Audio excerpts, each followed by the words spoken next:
The Panthers will have a brand new punter and kicker this season, but J.J. Jansen is back for year 17. What to expect from the Panthers special teams unit here in 2025? I'll tell you right here on Locked On Panthers.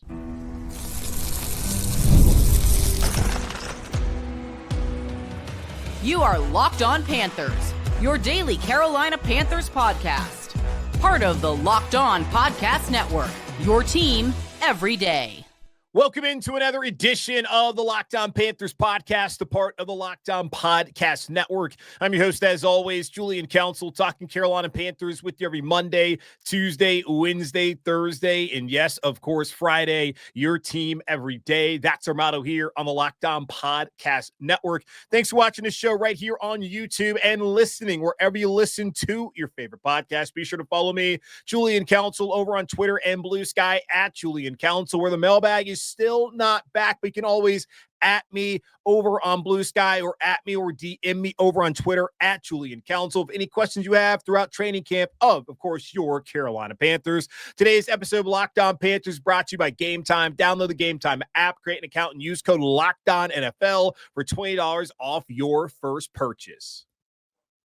We talked about the Panthers offense. We talked about the defense heading into 2025. Of course, we got to talk about special teams, and we'll do just that on today's show. A few questions that I have for the special teams unit heading into 2025. Go over those throughout today's episode. Start off by looking at the kicker position, because this, I think, was the biggest change made this offseason when looking at the Panthers special teams unit. And the question I have is, are they making the right decision by not re-signing Eddy Pineiro? And as of this recording right now, and hopefully by the time you guys are watching and listening to this episode, Eddy Pineiro will still be out on the street without a team, which I find to be so interesting for a guy who, let's remember, last offseason during OTAs, which are voluntary, important to add that, voluntary, but exceedingly rare that the kicker would not show up, especially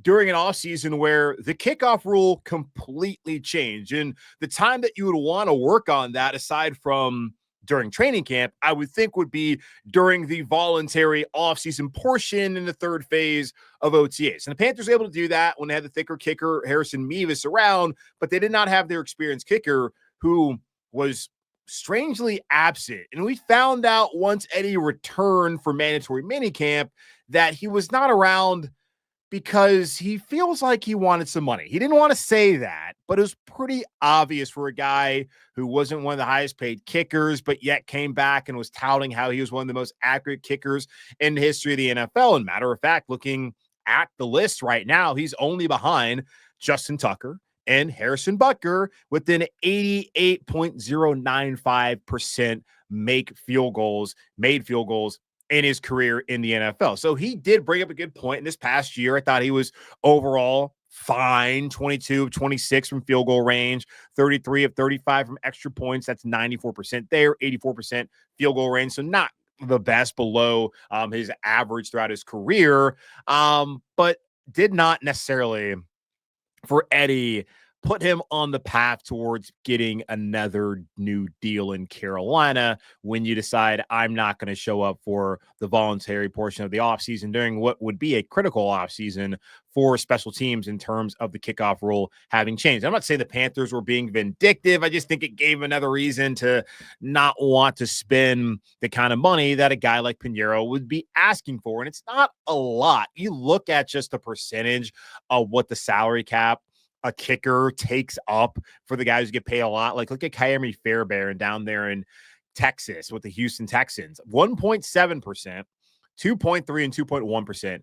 That's the percentage of the cap he's going to take up throughout the course of his contract. Harrison Butker in Kansas City, 1.9, 2.5, 2.3. Pineiro cost the Panthers 1% of the cap last year. What is 1.72% of the cap going to be worth to you if you have a kicker who is accurate, who you can rely upon? I know he had the moments in the past, really his first year where he missed those kicks against Atlanta, but after that, he made a ton of game-winning kicks, the walk-off wins against Houston and Atlanta next year. Look at last year, the walk-off win in Munich against the Giants. He's been pretty reliable in that sense, especially after having a dreadful day at Mercedes-Benz Stadium a couple of years ago. But I think the big issue with Eddy was that he does not have the biggest leg. You look at Graham Gano, who used to be here in Carolina, has a long of 63 in his career, which we'll never forget that win against the New York Giants that afternoon. But he's 45 of 66 from 50 plus. Harrison Butker, 30 of 45 from 50 plus, long of 62. Kaimi Fairbairn, 42 of 56 with a long of 61. Nick Folk, 47 of 70, long of 56. Justin Tucker, 64 of 96, long of 66, the best in the history of the NFL. Eddy Pineiro, he's only attempted 14 50-plus yarders. He's 11-14, which is a really good percentage, and long of 56. But that clearly tells you that the teams that he works for do not expect him to make long field goals. And you looked at it, it's not like Carolina, throughout the course of his tenure here, asked him a ton of times to go out there and to kick long field goals. So I think that might have been a big reason why they decided to move off of him. Just the question is, was that a good enough reason, considering he is one of the most accurate kickers in the history of NFL? Looking at who they have now, Matthew Wright signed to a reserve/future contract. Earlier this offseason, he was here during training camp of 2023 and then returned at the end of that season. He did kick in regular season finale against Tampa Bay when Eddy Pineiro was injured that time. He's made his rounds throughout the league, having spent time with the Steelers, 49ers, Chiefs, and Titans in his career. He's appeared in 29 games, has made 55 to 63% of his 63 field goals. That's 87%, including 7 of 11 from beyond 50 yards. So he's only played in 29 games, and he's attempted only 3 fewer 50-plus yard field goals than Pineiro, who has played in 70 career games and only attempted 14. So that tells you something. The other man in the fold is Ryan Fitzgerald, the rookie, the undrafted rookie from Florida State. Seems pretty clear, too, that the Panthers have completely moved on from Pineiro, considering that Tedero McMillan, the 8th overall pick from Arizona, is wearing a number 4, which is also the number he wore in college. It was the number that Eddy Pineiro wore here while he was a Carolina Panther. But Fitzgerald was a finalist for the Luke Rosa Award, which goes to the best college kicker last season. He was 13 of 13. From field goal range for that 2-10 Florida State team. That was terrible. He included 5 for 5 of makes from 50-plus yards, had a 52-yard make, 59-yard make, both against Georgia Tech to start the season. And Dublin made a 54-yarder, 53, 56-yarder, 32 of 34 over the past 2 seasons from field goal range there in Tallahassee. And I would think that that is probably the favorite of the Panther fans out there because of he's a young kicker. Doesn't cost a ton. He's coming straight from college where he's really good. But we'll find out because there's been ups and downs, at least from what was reported from OTAs, mandatory minicamp, as far as those guys on the skinny post, which is what they use just to get them to practice, trying to be like right down the middle, not on the edge and all of that. We'll find out once the preseason begins. This will be a true kicker competition. And if Eddy remains a free agent during that time, and if we see Fitzgerald and we see Wright struggle, maybe Eddy gets the call up. But it is quite interesting to me that Eddy Pineiro, who touts himself, and it is accurate, as the most accurate kickers in the NFL, is still without a team. So we'll see if Carolina circles back there. But for the moment of time, they're going to stick with Ryan Fitzgerald and Matthew Wright and see whether one of those guys can take the job and end up being their primary kicker for the time being and moving forward. How about return man? Last year, Raheem Blackshear was primary return guy, but wasn't as good as Panthers would have hoped. They have some other options. We'll talk about those options here in just a moment on Locked on Panthers. Have you ever decided at the last minute to head to a ball game with friends or family? Maybe it's game day and you suddenly realize that you want to be in the stands. That's exactly where Game Time comes in. It's the easiest way to grab last-minute tickets without the stress. With the money you save on tickets, you can splurge on food, drinks, merch, or even invite a bigger group to come with you. Game Time makes it possible. Game Time makes buying tickets fast and simple. Prices on the app actually go down the closer you get the first pitch, and they've got incredible last-minute deals, clear seat views, and a lowest price guarantee that takes the worry out of buying. Take the guesswork out of buying tickets with Game Time. Download the Game Time app, create an account, and use code LOCKEDONNFL for $20 off your first purchase. Terms apply. Again, create an account and redeem code LOCKEDONNFL for $20 off. Download the Game Time app today. Last-minute tickets, lowest price guaranteed. Who will be tasked as the primary kickoff returner and punt returner for the Panthers this upcoming season? That has been a role that has just really changed a ton of hands in recent years. The NFL, to me, is always so weird where there are guys like Chris McCaffrey when he was here in Carolina that are really good return men, but then you're going after a guy like Ray McLeod who's had good moments, but didn't do anything in Carolina. It's like, why don't you give Christian an opportunity? And I get you don't want to risk him getting injured. Same thing with DJ Moore. They didn't want to risk him getting injured, and they only really gave an opportunity as a rookie. And he did famously, I believe, muff one in Washington during that loss. So it's just what the league does. They don't want to risk one of the 53 guys they have on the roster, who's one of their top players as well, to return kicks. But I'm curious if one of those guys may get an opportunity this year as a second-year player in Carolina. Last year, Raheem Blackshear, he was the primary kickoff specialist and punt return specialist for Carolina. He averaged 25.5 yards per kickoff return, which was 20th in the NFL. The league average, by the way, was 27.6. He also had the most kickoff returns in the league. So he had more opportunities, which may have led to having a lower percentage. Now, just to get an understanding of what the top guys did, Kevontae Turpin, who was a Pro Bowler and first-team All-Pro, averaged 33.5, and that is significant when thinking about not field goal, but just field possession, as it's almost first down for you, and very helpful, especially with the changes in the kickoff rule this past year, which wanted to see more returns, and they're even changing it more to where they want to get even more returns this upcoming fall. So that's going to really emphasize the ability to have long returns, not just long, but really successful returns. I think there should be a success rate stat for kickoff returns moving forward. Blackshear, looking at punt returns, averaged 8.5 yards per punt return. That was 21st in the NFL. League average was 9.9. Marvin Mims and Khalifa Raymond averaged 15.7 and 13.8 as all pro selections this past year. And I've been someone when looking at punt returns where, for me, just catch the ball. Just catch it. Don't fumble. Do all that, and you'll be fine.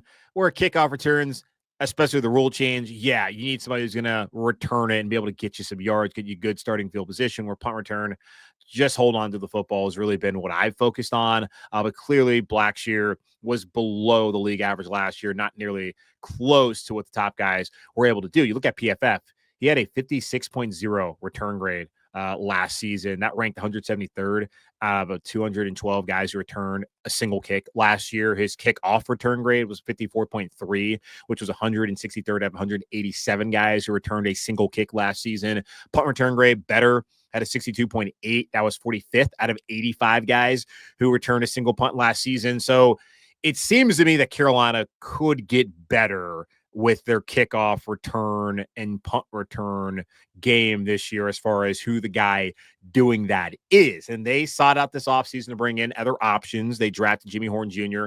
out of Colorado in the 6th round. David Moore is back again. He has the opportunity to potentially do it. Trevor Etienne, they drafted him out of Georgia in the 4th round. MJ Devonshire, somebody that they brought in. He has a background as a returner dating back to his career with the Pittsburgh Panthers in college, but focusing in on Horn, who I would think if he's going to make the roster, it's going to be as a returner. And this is also somebody who missed a significant amount of time this spring during OTAs and minicamp because of a hamstring injury. And that's going to be something that's going to need to be healed really by Friday when he reports to camp, but by next week when they actually get out there on the field, because I expect that he will be one of those guys that we're looking at when it comes to the return game. And that will be something I certainly will talk about, report on once I'm there, boots on the ground at training camp here and I guess a week or so. Looking at Horn's career back at UCF, where he started off in Colorado, 2022 and 2023, he averaged 29.9 and 26.1 yards per kickoff return, which were better than, of course, what Blackshear did last year. And the kickoff rules are dramatically different in college. It's so weird now watching the traditional kickoff when watching a college game and then watching the dynamic kickoff. So stupid that the NFL now does.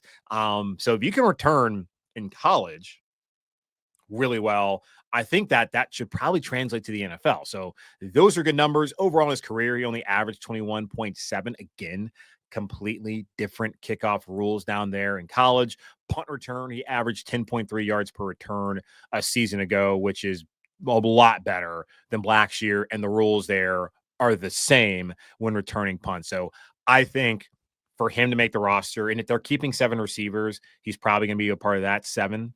But they're only going to keep 6. And if the roster numbers throughout the roster are a little bit different, and I'll give you my full 53 on Monday coming up next week, it may be important for Horn to end up gaining one of these spots as a primary returner if he's going to make the roster. So that's a look at what he was able to do in college. And he had talked about too, when teams talked to him this offseason leading up to the draft process, that they talked to him about the rule change at the kickoff and how they could see him factoring into that. So very clearly, if you're taken in the 6th round, Carolina is not asking you to be an actual receiver, especially when they already have Adam Thielen. They already have Xavier Legette. Jalen Coker's back. They just drafted Tedero McMillan well before you 8th overall. They signed Hunter Renfrow.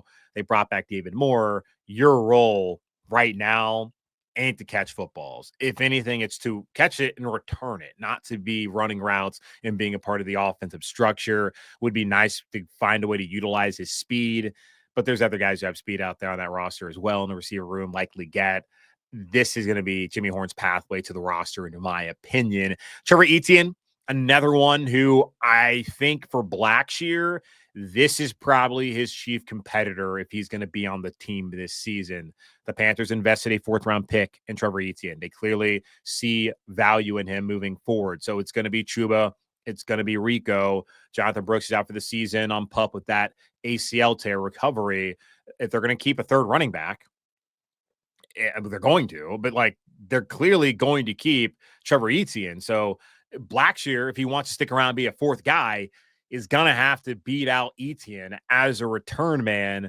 And looking at it, Trevor did not return kicks last year at Georgia, his lone season there in Athens, but he did return kicks during his 2 seasons in Gainesville at Florida. He averaged 24.8 yards per return, which is pretty solid for a college return man. So I look at it, if Blackshear wants to be on the team, that is the man who's coming to take your job. Not necessarily Jimmy Horn, who could, but really, if you want to be the 4th running back, you got to be able to beat out Trevor Etienne as a return man. And then MJ Devonshire is somebody who's interesting to look at.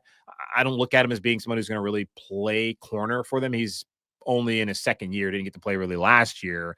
I don't think he played at all, didn't appear in a single game as a rookie, but he returned punts in college at Pitt, where he averaged 9.7 yards per attempt in 2022. That included a touchdown, and it was 7.4 for his career.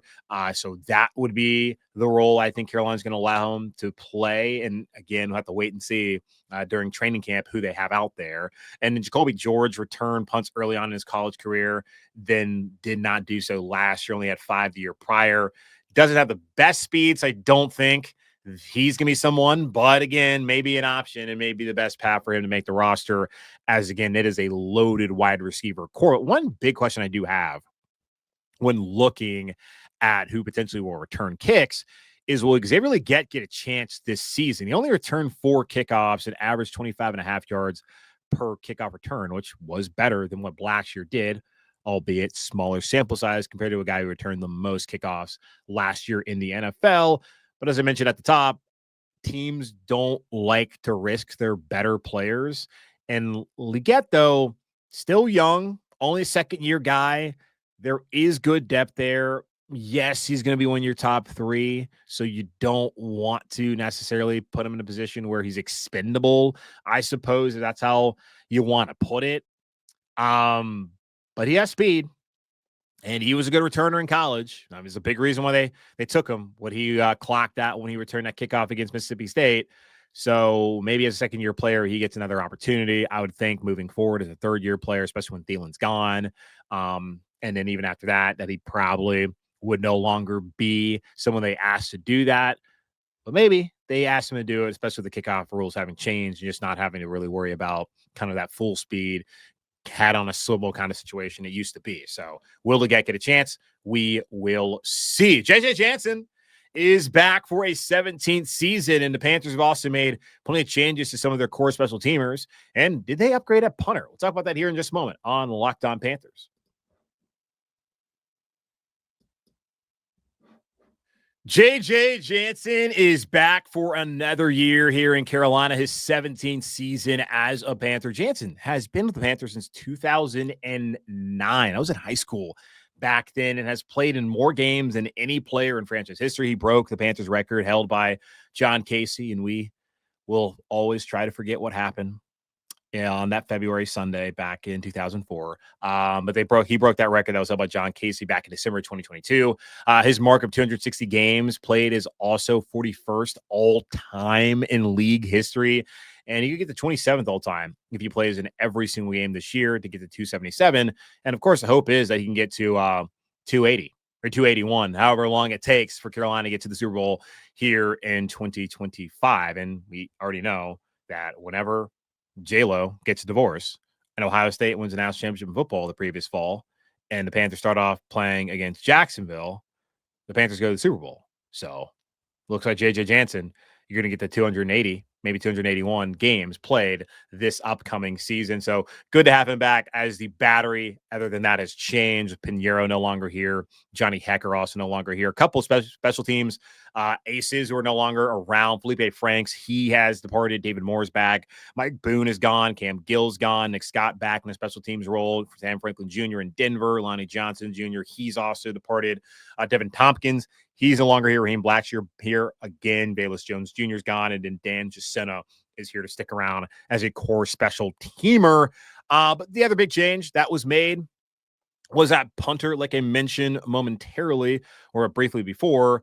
Johnny Hecker, he did not re-sign this offseason. Panthers moving on to go get Sam Martin Jr. Sam Martin, I don't know why I said Jr. Sam Martin, who was with the Bills last year. They signed him to a one-year deal worth up to $3 million. And Hecker and Martin both turned 35 this offseason. Panthers actually got 19 days younger at punter by going out there and signing Martin instead of retaining Hecker as their punter. Looking over at PFF and whether they made an upgrade, PFF says yes. Martin was 20th, and the punter ratings that they have last season, or Hecker was 37th.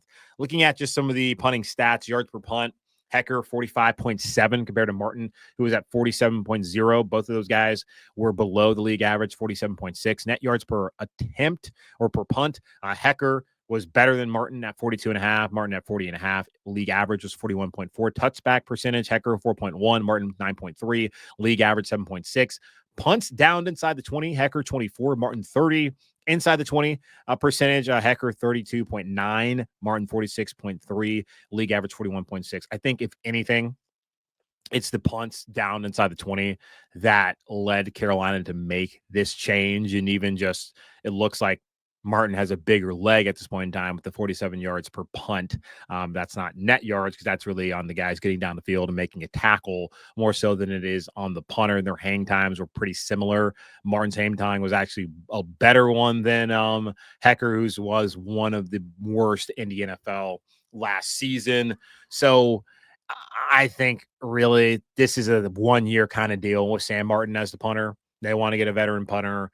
And then I would think that probably next offseason, that's when they'll look to go younger. And I thought they were going to try to go younger this offseason at punter. They went younger at kicker with Fitzgerald competing with Matthew Wright, who, well, I consider they didn't have to go younger because Pineiro was not an old guy, but they're certainly going to be going younger if they end up sticking with Fitzgerald as the punter, as the kicker, and at punter. They stayed old. I think they will get significantly younger next offseason if they do move on from Martin after this year, which would be my expectation. Just looking at he's 35 and to move on from another 35-year-old kicker and punter. We'll see how it plays out next offseason. But that's going to wrap up this edition of the Locked On Panthers podcast, a part of the Locked On Podcast Network, hosted by yours, Julian Council. Again, y'all subscribe, follow the show free over on YouTube, wherever you listen to your favorite podcast. Be sure to follow me, Julian Council, on Twitter and Blue Sky at Julian Council. No mailbag is back yet, but still hit me up in my DMs on Twitter at Julian Council, or just at me on Blue Sky at Julian Council. In the meantime, be safe, be happy, be whole. As always, keep pounding. And we've talked about every single position group and the state of the offense and defense, even special teams. We're going to look at each position group again tomorrow and talk about what's the strongest, the weakest, and which ones are the wild card heading into the 2025 season. That coming up on Wednesday here on Locked On Panthers.